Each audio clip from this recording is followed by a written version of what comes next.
Sydney's inner west, one old home is being cleared to make way for 3 new ones. It's exactly the kind of development the government says Australia needs more of.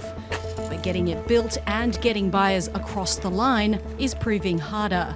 The pricing falling, the lack of backing from councils and lack of backing from the banks, it's like a trifecta. You're not going to be able to make the project feasible. The removal of that tree at the back is not looking too great.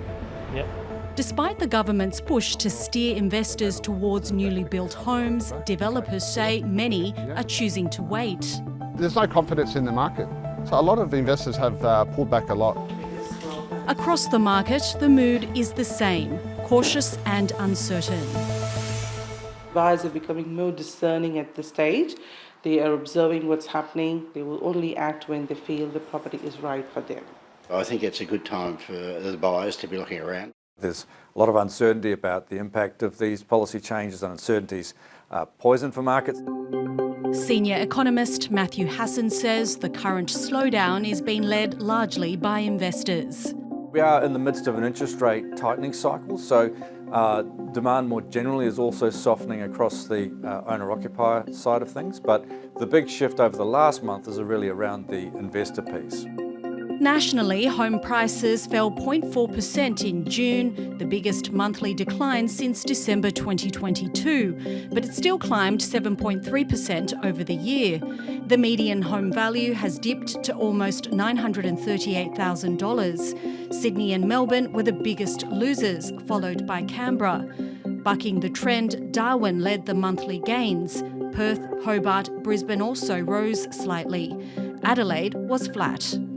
Sydney and Melbourne are the best supplied markets from the terms of available stock available for sale, and that's led to weaker conditions in these markets compared to the national trend.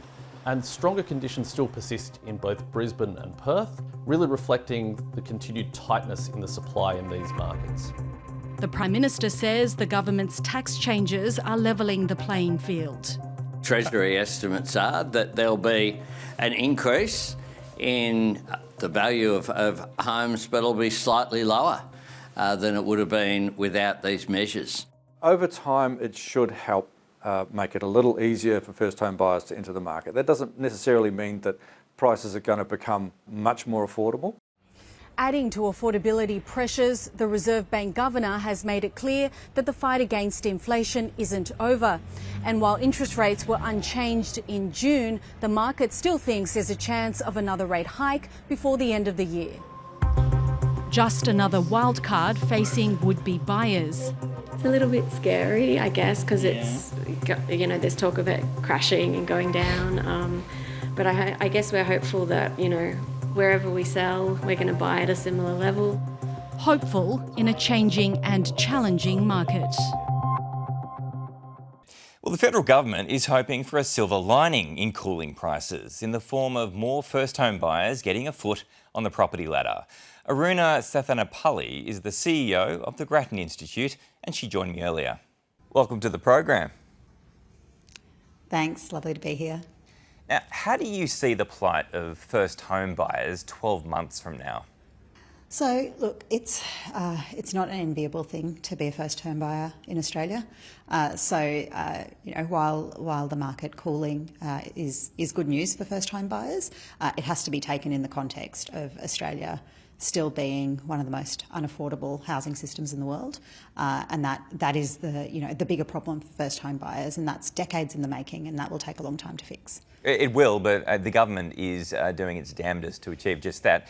Quite a bit is changing on the tax front. Now, for first home buyers, mid-next year marks the start of a major housing tax reforms. The government's targeted these changes for first home buyers, though. If this isn't enough, what needs to change? So, look, I think that the tax changes that we'll see come in will absolutely play a significant role in tilting the balance a bit more towards first home buyers. So it's one of these things where the measures are important, they're necessary, they will have impact. They just have to be taken in the context of many decades of unsustainable housing price growth in Australia. That's really fundamentally been driven by not building enough homes for what we need.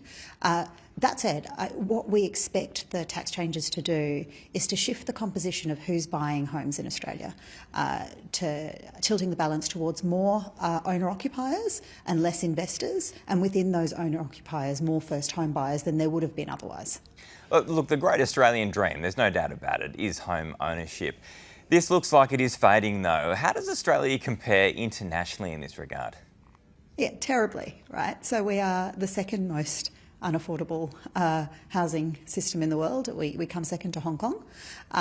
What's particularly notable is that so many of our capital cities rank amongst the most unaffordable places to try and purchase a home.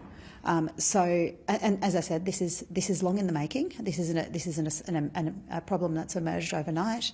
But particularly coming out of COVID, I think what we saw was that a number of the tax settings that we have in place have underpinned a level of borrowing to invest in housing that is quite a peculiarly Australian problem, and that has ploughed a whole lot of money into our housing system. Now, the tax measures that we've seen put in place that will come into effect in a year are really about tackling that particular issue of people borrowing money to buy established housing, and that pushing up the price level of established housing well out of the reach of most ordinary income earners who don't have independent wealth to rely upon. Well, just on that, here's a question for you. How far does the median national dwelling price need to drop to bring a first home buyer's purchase forward, let's say several years? It depends on what you're buying, where you are, how much you earn. So all of these metrics are typically based on averages, but they don't describe anyone, actually. But look, at the moment we're sitting at a price to income ratio across the country of about 8 times someone's income. So depending on how much you're saving, it's still going to take you a very long time to save that 20% deposit. In a place like Sydney, that ratio is 10 times your average income. So, we're not going to see the sorts of movements in price in the near term that are going to materially change that calculus, but that's not a reason for us to throw up our hands and not do anything. And so the measures that have been taken, as I said, we think that they won't necessarily affect house prices over much. At Grattan, we estimate the impact of the tax changes maybe 1 or 2% relative to what prices would have otherwise been. But what we do expect it to do is to shift that composition to bring more first home buyers in the market, to be able to buy in a cooler market than it would be if you continue to have that growth in investor purchases. Okay, well, just briefly, we are already seeing growing evidence of cooling prices. Is that a good thing or a bad thing? So I know that for a particular individual, maybe who's bought their home recently, it's a big purchase, it's a big source of wealth. It can feel, it can feel a bit dismal, but I think cooling prices is absolutely necessary for stabilisation of the Australian housing system. The price growth that we've seen over the past, decade is clearly unsustainable. I will be clear that the cooling that we're seeing at the moment is not to do with the tax changes. This was already in train before the budget. The reason for it is because interest rates have gone up and because people are in a period of, we see it, economic pessimism and poor consumer sentiment, and you would expect this type of cooling to happen. House prices will do this. They will go up, they will go down. What we need to see over time is that moderation of that long-term growth, because the growth that we've seen is clearly unsustainable. It was taking us to a pretty dark place in terms of putting very ordinary houses out of the reach of working people. So cooling, not down to the tax changes, but a cooling market is a good thing in the long term. Well, Aruna, Sathanapally, we always appreciate your insights. Thank you for joining the business. Thank you.